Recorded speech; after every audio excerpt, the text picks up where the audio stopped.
Hello and welcome to Freya's Tropical Garden. We've had a mild February so far, although it is raining at the moment and we are expecting more wet weather along the way. But here's what we've got coming up for you on today's episode. There is the draw for last month's competition to win some Tradescantia, and there's my new competition to win a spider plant. There's part 2 on my series on Ventnor Botanic Gardens, and we look at some plants that can grow well in full shade. But first, let's take a look at how my garden's changed since the last episode. Although I have started the job of tidying up my garden, it still looks a bit of a mess out there, and it really isn't much to look at the moment. A few weeks ago we had a freak hail and thunderstorm which came out of nowhere. This is hail covering my patio, not snow. But now we've passed the halfway point in February, and spring is just around the corner. These beautiful crocuses have already started flowering in the garden. And if you remember the lasagna planting I did back in season 1, these are also starting to grow back again this year. I've planted a few new varieties of tulip this year and they're starting to emerge now. I've also got several daffodil varieties which are starting to grow. My acacia dealbata is now covered in yellow puffball flowers. This is one of my favourite plants in the garden because these flowers really do lift your spirit when the rest of the garden looks miserable and dreary. And the buds have started to form on my sambucus black lace, while my magnolia stellata is covered in flower buds, and these will be opening soon. About a month ago, someone moved my tetrapanax into the house for about a week, which it really didn't need, and it started to grow, but that growth is still present a month later. And in episode 1, I started to take you round some of the plants that are still green this winter. And now here are a few more. Unusually, my Salvia Berthelii is actually still green, enjoying its position close to the house, although the Amistad has died back. This evergreen clematis is a variety called Winter Beauty and is hardy in milder areas of the UK. It even produces gorgeous creamy white flowers in winter. Azalea japonica is an evergreen shrub which is hardy throughout the UK. It will normally be forming pink flower buds at the moment, but I think being dug up has disrupted this. Nandina domestica is known as the heavenly bamboo, although it is not a bamboo. It is evergreen and it's hardy throughout the UK. Photinia red robin is an evergreen shrub or small tree that can grow to 6 metres tall. At this time of year it's particularly gorgeous as that new growth comes through in a vibrant bright red colour. Fascicularia bicolour is a bromeliad which is hardy in milder areas of the UK. Last winter I kept this in my unheated greenhouse to make sure it stayed dry. However, this time it's been left by the house, and so far it's been absolutely fine. Puya Chilensis is the sheep-eating bromeliad. I have had one of these planted outdoors in the past, which didn't make it through winter, so I started growing this inside the house, but it wasn't doing too well with the central heating, and I've now moved it outdoors. Echium pinninana is hardy in milder areas of the UK. Although the older leaves will often die back at this time of year, it will stay evergreen through a milder winter. Phormium tenax is another great plant to bring some colour into the garden over winter. It's a plant that's available in a range of different colours. I have 2 varieties that I grow here in my garden, and it is hardy throughout the UK. Cordyline australis is hardy through most of the UK and is another wonderful evergreen plant to add to a tropical garden. The cordyline that I dug up last year is still looking really good, which I'm really pleased about as I was very worried about losing this plant. And my cordyline red star is also looking really good. This isn't as hardy as the green cordyline, but will grow well in warmer areas of the UK. This Washingtonia robusta I moved closer to the house for protection over winter, and it's still looking very green in comparison to the ones that I've left in the ground where the leaves have turned brown. I haven't protected the crown this year, but as you can see the crown is still green, so this should come back. My Phoenix canariensis has also been moved closer to the house for protection, and this is still looking good as well. As is my Brahia amata. Camarops humilis is a palm tree which is hardy throughout much of the UK. And my Trachycarpus wagneranus have both been moved closer to the house, although they didn't really need this extra protection, but they may be providing some additional shelter for the plants behind it. And my Trachycarpus fortunii would be hardy throughout most of the UK. And now I'm just going to show you some of the seeds that have germinated so far this year. I was really excited to have germinated my first Wollemi pine seedling. However, when I noticed the top of the seedling turning yellow, I checked the roots and found that they were brown and rotted. I repotted the seedling into much drier soil with a lot of perlite there for extra drainage, and I put it in a heated propagator. You can see the yellowed colour at the top of the seedling here. But a few weeks on, it is looking greener, and I'm hopeful that I've managed to save it. This is the first Wollemi pine I've managed to propagate, as my attempts to take cuttings haven't been successful so far. I've also tried using up a few old seeds to see if I can get them germinating before it's too late, and I've managed to germinate this Datura and an Aloiampelos striaculata. Having not been successful at growing Paulonia from seed in the past, I bunged a load of seeds into the pot, and of course that would be the time then they all germinate. Melanosolenum decipiens is a great plant called black parsley. This is my first time growing it, and I've got 2 that have germinated at the moment. And I've got 2 varieties of ginger growing, the Hedychium Assam orange and the Hedychium Helen Dillon. My yucca seedlings are also growing well. I've got Yucca rostrata and I've got Yucca rigida. I've also had a go at growing Cordyline australis from seed. After giving away one of my Jacaranda mimosifolia in a competition recently, I've germinated 2 more seedlings. And I've also germinated the Solanum quitoens. This is my first time of trying to grow agave from seed, and I've germinated these Agave mitis seedlings. And I've also germinated this Fatsia japonica from the seeds that I've gathered from my own garden. This is the first time I've been successful at germinating Echium seedlings, and I've got 2 varieties here that are growing.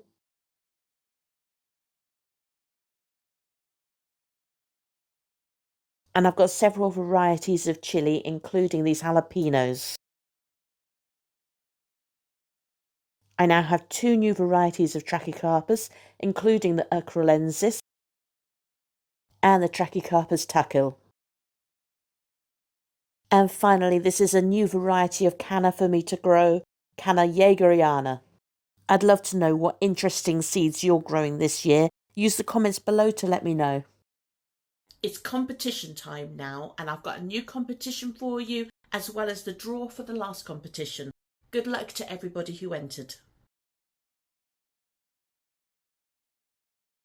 Last month I gave you the opportunity to win some Tradescantia cuttings. I've got several varieties of Tradescantia, and they root really easily from cuttings. And there are 3 prizes to be won today, with the winner getting 5 varieties of Tradescantia. Now there are 6 names entered into this competition today. We've got Rob Wilson, Primark Footy, Carrie Bloom, Christopher Jones, Catherine Grimes and Napa. And for this draw I'm going to be using the Wheel of Names. So all names have been entered into the draw. Good luck to everybody.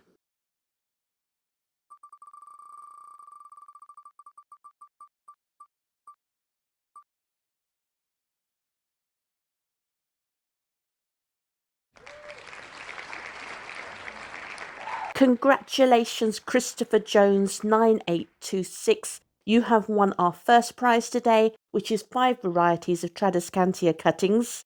So now I'm going to remove Christopher Jones from the list, and we're going to spin again 2 more times to get the second and third prizes.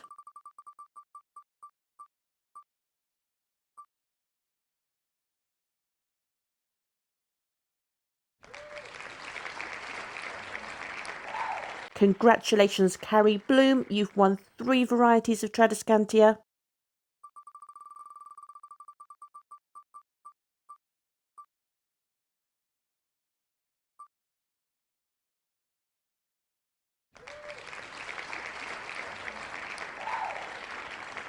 And congratulations, Primark Footy. You've also won 3 varieties of Tradescantia. If you haven't won this time, my next competition is coming up soon, so please do enter that.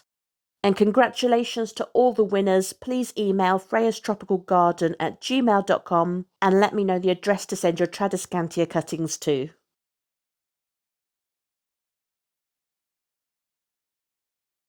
Chlorophytum comosum is commonly known as the spider plant and featured on my video in the last episode on houseplants that will thrive on neglect. This is a plant that will tolerate no fertiliser, lower light conditions, and can go for about 3 weeks with absolutely no water. If possible, it does prefer to be watered with rainwater and prefers to be kept in indirect sunlight, but it is a really easy plant to look after. And I'm going to be giving away a spider plant in my next competition. To enter, all you need to do is comment on this video to confirm that you live in the UK. The competition will close on the 14th of March and will be drawn in the next episode of Freya's Tropical Garden. Good luck to everybody who enters. Congratulations to those who won a prize. Coming up next is part 2 of my trip to Ventnor Botanic Gardens, where we'll take a look at the Tropical Glasshouse and the Arid Garden. Ventnor Botanic Gardens is situated in the coastal town of Ventnor on the Isle of Wight. It is Britain's hottest garden, and due to the microclimate created by its warm southerly location and shelter from the undercliff behind, it almost never gets frost in winter, and they're able to grow plants outdoors that might otherwise not thrive in the UK. Ventnor Botanic Gardens have also created the Ventnor method, creating an ecosystem where seeds lay where they fall and weeds are allowed to grow. This encourages wildlife, reduces the gardener's work, saves water, and improves plant survival rates. Part 1 in this series explored many of the plants that can be found in the South African, Australian, Japanese, and Mediterranean gardens. In Part 2, we'll be taking a closer look at the Arid Garden and the Tropical Glasshouse. Ventnor Botanic Gardens houses the National Collection of Puya, with 17 species growing outdoors in the Arid Garden. Puya are bromeliads native to the Andes Mountains in South and Central America, where they grow on cool, dry, stony slopes. There are 226 known species in the world, usually forming rosettes of stiff, spiny-edged narrow leaves. Many Puya are monocarpic, which means the plant dies after flowering. They typically form large flower spikes with green or turquoise flowers which attract pollinators such as bees and butterflies. Puya Raimondii is the largest known bromeliad, reaching up to 3 meters tall, and its flower spike can be 15 meters tall.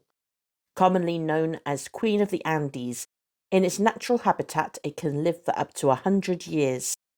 It can tolerate temperatures below freezing, but should be protected from frosts for the first few years.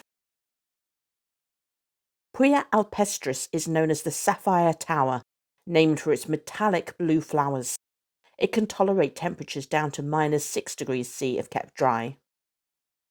Puya Chilensis is known as the sheep-eating puya, as it can trap woolly animals on its vicious spines, and as the animal dies, it decays and feeds the plant. Ventnor Botanic Gardens also has a collection of Opuntia, or prickly pears, with around 27 different species. Opuntia are a genus of cactus identified by their flat, paddle-shaped stems, which are covered in spines. They flower during the summer months and produce edible fruit known as prickly pears.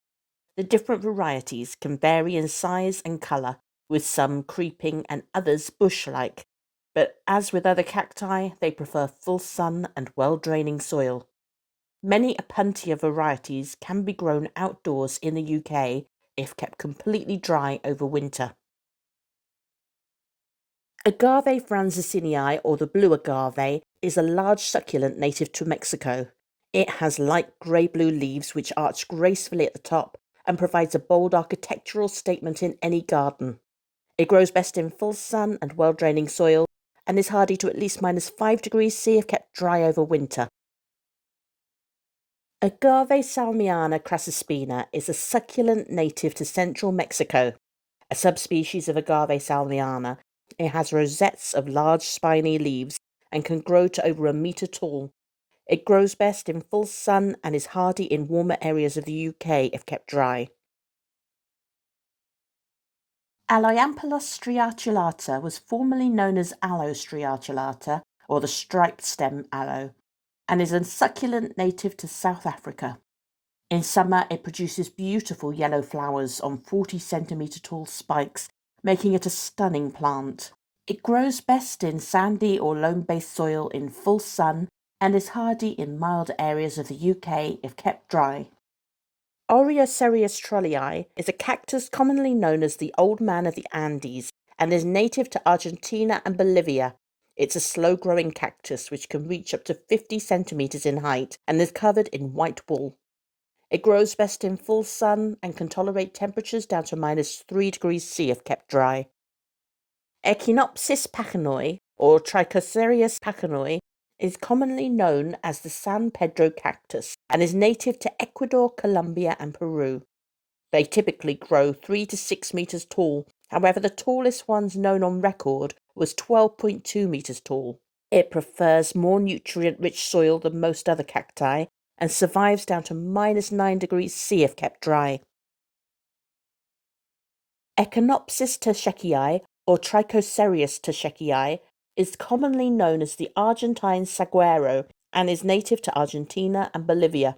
It's one of the largest Echinopsis varieties, typically growing 10 to 12 metres tall. If kept dry, it can take temperatures down to -10°, so is a popular choice for those growing cacti outdoors in the UK. Echeveria secunda glauca is commonly known as the blue echeveria and is a flowering succulent native to Mexico. It can grow to 6 inches in diameter and produce delicate red and yellow flowers in summer. It grows best in full sun, although it may need protection during heat waves to avoid the leaves burning. Nolina nelsonii, or the blue beargrass tree, is native to Mexico and is a drought-tolerant plant related to yuccas. Its trunk can grow up to 2 metres tall with the crown of blue-grey leaves 2 metres in diameter. It grows best in full sun and a raised bed of very free-draining soil. And if kept dry, it can survive lows of around -15°C. Dasylirion quadrangulatum is commonly known as the Mexican grass tree and is a smooth-leaved sotol native to Mexico, making it a very unusual variety of Dasylirion, which usually have toothed leaves. They require well-draining soil such as a raised or sloping bed, and if kept dry could be hardy to around -10°C. Dasylirion miquihuanens grows naturally in the same region as Nolina nelsonii and Dasylirion quadrangulatum. Mature plants can form a trunk up to 2 metres tall, but it can take more than 10 years to start growing a trunk. It prefers to grow in full sun and very well-draining soil and can survive to -8°C if kept dry. Yucca whipple, or Hespera yucca whipple, as it's now been reclassified, is commonly known as Our Lord's Candle and is native to North America. Mature plants can produce flower spikes 5 metres tall in late summer. It grows best in full sun and well-draining soil and is hardy in most of the UK. Yucca rigida, or Yucca luminosa, is commonly known as the blue yucca and is native to Mexico. It can grow a trunk around 3 to 4 metres tall, with powdery blue leaves that can grow 1 metre long. It prefers free-draining soil and a sunny position, and can survive down to -12°C when kept dry over winter. Puya Chilensis, or the Chilean wine palm, is a stunning palm tree native to Chile. Its long feather leaves can be mistaken for Phoenix canariensis, but do not have the large thorns near the base of the leaf. It prefers full sun and good drainage, and is the most cold-hardy feather palm, surviving to around -14 degrees C. Washingtonia robusta, also known as the Mexican fan palm, is a fast-growing palm tree with fan-shaped leaves which can grow up to 1.5 meters long. It grows best in full sun in a sheltered spot and is hardy to around -5 degrees C. Justica carnea, or the Brazilian plume flower, is a tropical flowering shrub native to Brazil, Argentina and Paraguay. It can grow between 3 and 7 feet tall and has multiple flowering periods throughout the year. It's not hardy in the UK, but can be grown in containers and brought inside for winter. Alocasia odora california was formerly known as Alocasia gagiana and is an elephant ear with glossy bright green leaves that grow up to 60 centimeters long. It grows best with plenty of light, but should be kept out of direct sunlight. The soil should be allowed to almost completely dry out between waterings. Tetrastigma voynerianum is commonly called the chestnut vine or lizard plant and is native to Laos and Vietnam. It's a vigorous climber that can grow to 8 meters or more, with leaves up to 20 centimeters long. Grown as a houseplant, it's easy to care for, but prefers high humidity and should be watered when it starts to feel dry. Geronta ceratifolia is commonly known as golden dewdrops and is a shrub native to South America. It produces clusters of flowers from spring until autumn, followed by golden berries which give it its nickname. It prefers a sunny location with moderately moist soil and can tolerate temperatures down to -7 degrees C, although it will not survive being frosted and should be brought indoors for winter. Aristolochia littoralis, or the elegant Dutchman's pipe, is a carnivorous climbing plant native to South America. It is considered invasive in Australia, where it threatens 2 butterfly species. It can grow up to 8 meters tall and grows best in neutral loam-based soil in full sun or partial shade, but it should be brought indoors over winter. Heliconia psittacorum is commonly known as parrot's beak or the false bird of paradise and is native to South America. Their large glossy leaves resemble those of a banana plant, while their brightly coloured lobster claw flowers can be produced throughout the year. Grown as a houseplant, it prefers bright indirect light and high humidity.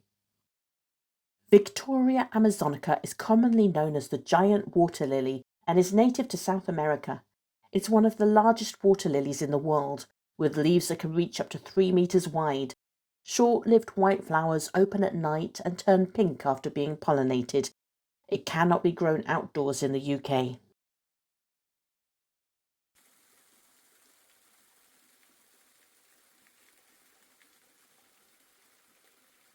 Next up, we're going to take a look at some plants that will thrive in full shade.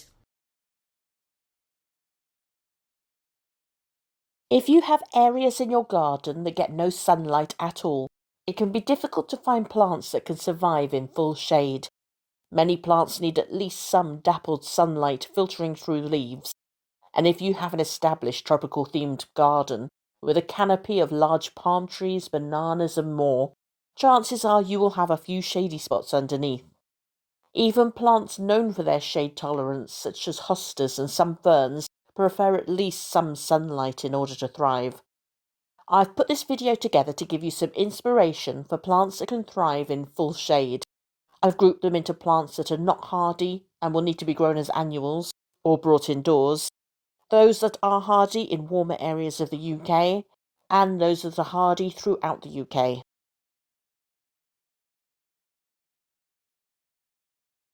Begonia rex, or the painted leaf begonia, is often grown as a houseplant in the UK, but planted outdoors it will grow well in full shade.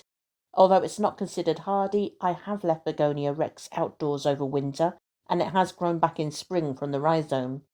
It's also very easy to grow from cuttings, so if you're growing it as an annual, this is a great way to propagate more plants for the following year. There are several varieties of Begonia rex. often with very colourful foliage and large leaves, which make it an ideal plant for a tropical garden.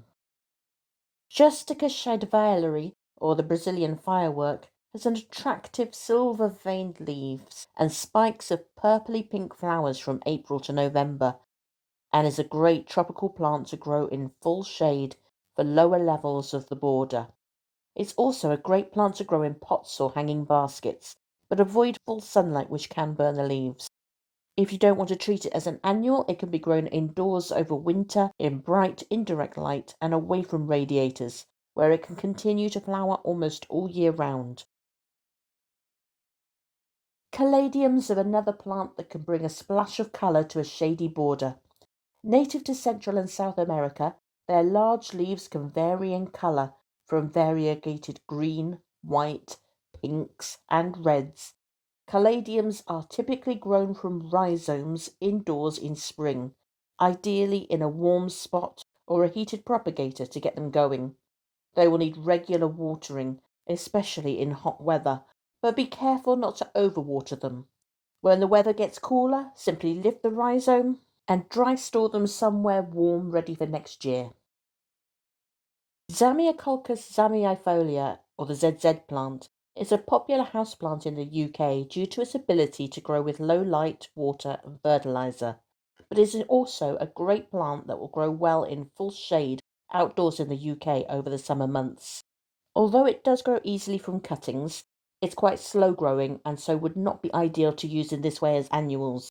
Therefore, it would be better to be brought indoors for winter, when temperatures start to drop below 8 degrees C, although try to avoid exposing it to sudden temperature fluctuations.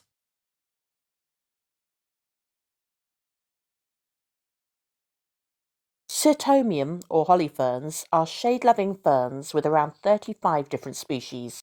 In particular, Sirtomium fulcatum and Sirtomium borchinii are varieties which can survive down to -5 degrees C in winter, or possibly -10 with good mulch protection and cover in the crown with straw.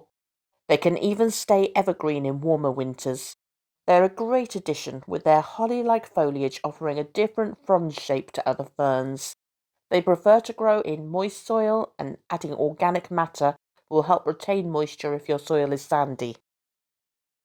Mahonia oiwacensis, or Berberis oiwacensis, is a plant native to Asia which can grow to around 3 meters in height. It produces bright yellow flower spikes in late autumn into winter and is an evergreen plant with holly-like foliage which can take temperatures down to -10 degrees C, although young plants will need protection through winter. It will also need protection from strong winds which can damage the plant. It grows well in most soil types, provided the ground is well draining.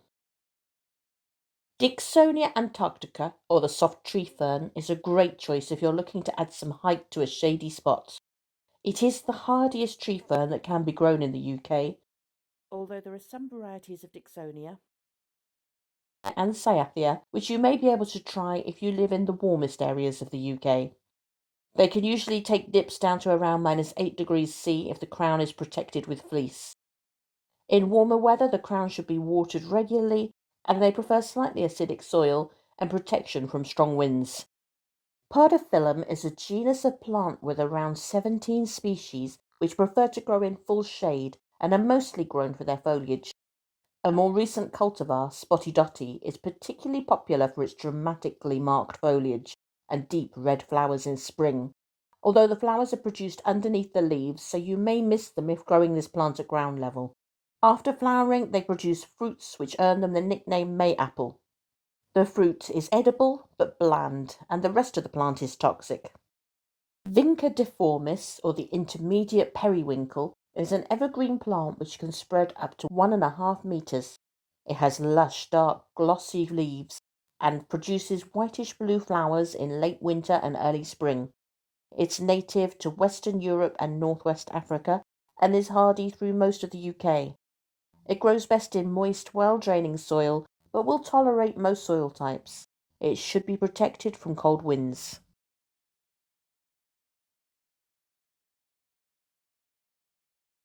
Acanthus is a genus of around 30 species. Although they generally do prefer to grow in full sun or partial shade, some varieties can grow in full shade. Acanthus mollis is commonly known as bear's breeches and is a variety native to the Mediterranean.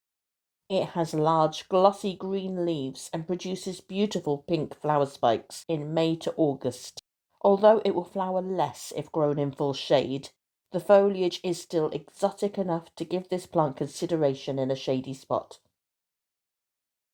Fatsia japonica, or the Japanese Aralia, is an evergreen shrub with large, dark, glossy leaves that can grow to 45 centimeters wide. There are several varieties which all grow well in a shady spot, including variegated forms such as Fatsia variegata, camouflage, Simugi shibori, and spider's web, and the more deeply lobed Fatsia polycarpa, or green fingers. They produce small white clusters of flowers in autumn and blackberries in winter. They grow in most soil types, including dry soil, but do prefer moist, well-draining soil. Atherium niponicum, or the Japanese painted fern, is a deciduous fern native to East Asia. It's a small fern growing to around 30 centimeters tall, which is grown for its attractive silver and pink foliage. It prefers acidic or neutral soil and can grow in clay, sand, or loam-based soils, but it does prefer plenty of moisture. Atherium niponicum can be grown from spore or divided with a sharp knife, ensuring each division has a few fronds and roots. Skimmia is a genus of shrub with evergreen leathery leaves. They are slow-growing flowering plants which produce fragrant flowers in spring, followed by long-lasting red or white berries on female plants. They tolerate most soil types as long as it's not too wet or too dry. Skimmia japonica temptation, shown here, is a vigorous but compact shrub which grows to 70 centimeters tall and is a self-fertile variety. Asplenium is a genus of fern with around 700 species, many of which are not hardy in the UK. Asplenium scolopendrium, or the hart's tongue fern, is a hardy variety that grows well in full shade. It differs from the other ferns I've talked about in this video, with its long strap-shaped fronds that can grow up to 75 centimeters long, and will remain evergreen in winter. It grows in most soil types, but prefers alkaline or neutral soil. Brunnera is a genus of plant with only 3 species, although most varieties grown in UK gardens are cultivated from Brunnera macrophylla. Varieties such as Jack Frost or Alexander's Great can provide lovely low-level foliage colour with beautiful silvery white markings, while Brunnera variegata makes a lovely contrast, but it is prone to revert back to its green form. Blue or white flowers in spring are great for attracting bees, as well as adding colour to the garden. It's a particularly good choice for dry shade. Dryopteris is a genus of fern known as male ferns or wood ferns, with over 300 species, and not all are hardy shade-loving ferns. A few that will thrive in these conditions, however, are Dryopteris filix mas, a deciduous fern which grows to around 1.2 meters tall, and Dryopteris erythrosora, or the copper shield fern, named for its coppery pink fronds when young, although may not be hardy in the coldest parts of the UK. Some Dryopteris will grow in dry shade.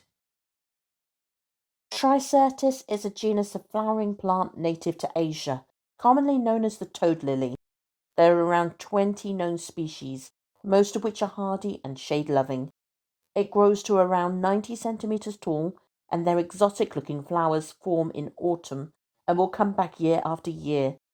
They prefer consistently moist, well-draining soil, but grow well in sandy, chalk, or loam-based soils.